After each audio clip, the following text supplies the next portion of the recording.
ಇವತ್ತಿನ ಈ ಒಂದು ವಿಡಿಯೋದಲ್ಲಿ ನಾವುಗಳು ಒಂದು ಅಪರೂಪದ ತುಂಬ ಪವರ್ಫುಲ್ ಆಗಿರ್ತಕ್ಕಂತಹ ಒಂದು ಗಿಡಮೂಲಿಕೆಯ ಬಗ್ಗೆ ತಿಳಿದುಕೊಳ್ಳೋಣ.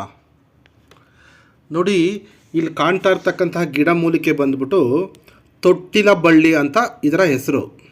ಕೆಲವು ಕಡೆ ತೊಟ್ಟಿಲ ಬಳ್ಳಿ ಅಂತ ಕರೀತಾರೆ, ಇನ್ನು ಕೆಲವು ಕಡೆ ಇದನ್ನು ತೋಟಿ ಬಳ್ಳಿ ಅಂತಲೂ ಸಹ ಕರೀತಾರೆ. ಈ ಒಂದು ಗಿಡಮೂಲಿಕೆನ ನೀವು ನಿಮಂತ್ರಣ ಕೊಟ್ಟು ಇದನ್ನು ತಂದು ಪಂಚಗವ್ಯದಿಂದ ನೀವು ಶುದ್ಧಿ ಮಾಡಬೇಕು. ಪಂಚಗವ್ಯ ಅಂತಂದರೆ ಹಸುವಿನ ಉತ್ಪನ್ನಗಳು, ಅಂದರೆ ಮೊಸರು, ಹಾಲು, ಗಂಜಲ ಅಂದರೆ ಗೋಮೂತ್ರ, ಹಸುವಿನ ತುಪ್ಪ, ಆನಂತರ ಹಸುವಿನ ಸಗಣಿ, ಇಷ್ಟು ಒಂದು ಪಂಚಗವ್ಯದಿಂದ ನೀವು ತಂದಿರತಕ್ಕಂತಹ ಈ ಒಂದು ಗಿಡಮೂಲಿಕೆಯನ್ನು ಫಸ್ಟು ಶುದ್ಧಿಗೊಳಿಸಬೇಕು. ಶುದ್ಧಿಗೊಳಿಸಿ ಆನಂತರ ಇದನ್ನು ನೀವು ಬಳಸಬೇಕಾಗತ್ತೆ. ಅಂದರೆ ಇದು ಏನಕ್ಕೆ ಬಳಕೆ ಆಗುತ್ತೆ ಅಂದರೆ ನೋಡಿ, ಇದು ಶತ್ರು ಸ್ತಂಭನ ಪ್ರಯೋಗಕ್ಕೆ ಬಳಕೆ ಆಗ್ತಕ್ಕಂತಹ ಒಂದು ಗಿಡಮೂಲಿಕೆ.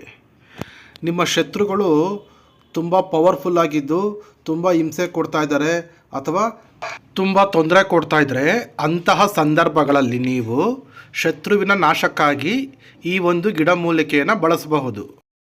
ಶತ್ರು ಸ್ತಂಭನ ಮಂತ್ರದಿಂದ ಈ ಗಿಡಮೂಲಿಕೆಯನ್ನು ನೀವು ಅಭಿಮಂತ್ರಿಸಿ ಇದನ್ನು ನೀವು ನಿಮ್ಮ ಕೊರಳಿನಲ್ಲಿ ಅಥವಾ ನಿಮ್ಮ ರಟ್ಟೆಯಲ್ಲಿ ಅಂದರೆ ತೋಳಿನಲ್ಲಿ ಧರಿಸುವುದರಿಂದ ನಿಮ್ಮ ಶತ್ರು ನಿಮ್ಮ ಎದುರುಗಡೆ ಬಂದ ತಕ್ಷಣವೇ ನಿಮ್ಮನ್ನು ನೋಡಿ ಸುಮ್ಮನೆ ಆಗ್ಬಿಡ್ತಾನೆ. ಯಾವುದೇ ರೀತಿಯ ಒಂದು ಜಗಳ ಮಾಡೋದು, ಗಲಾಟೆ ಮಾಡೋದು, ಹೊಡೆದಾಟ ಮಾಡೋದು, ಬೈಯೋದು ಏನೂ ಸಹ ಮಾಡೋದಿಲ್ಲ. ಆ ರೀತಿ ಒಂದು ಸ್ತಂಭನ ಆಗಿಬಿಡುತ್ತೆ. ಆ ಶತ್ರುವಿನ ಮನಸ್ಸು, ಬುದ್ಧಿ ಸ್ತಂಭನವಾಗ್ಬಿಡುತ್ತೆ. ಅಷ್ಟು ಪವರ್ಫುಲ್ ಆಗಿರ್ತಕ್ಕಂತಹ ಒಂದು ಗಿಡಮೂಲಿಕೆ ಇದು.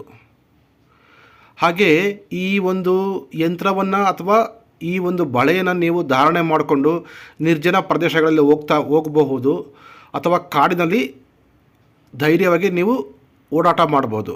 ಯಾಕೆಂದರೆ ಈ ಸ್ತಂಭನ ಮಂತ್ರ ಈ ಪ್ರಾಣಿಗಳ ಮೇಲೆ, ಈ ದುಷ್ಟ ಪ್ರಾಣಿಗಳ ಮೇಲೆ ಅಥವಾ ಕ್ರಿಮಿಕೀಟಗಳ ಮೇಲೆ, ಸರ್ಪಗಳ ಮೇಲೂ ಸಹ ಪರಿಣಾಮವನ್ನು ಬೀರುತ್ತೆ.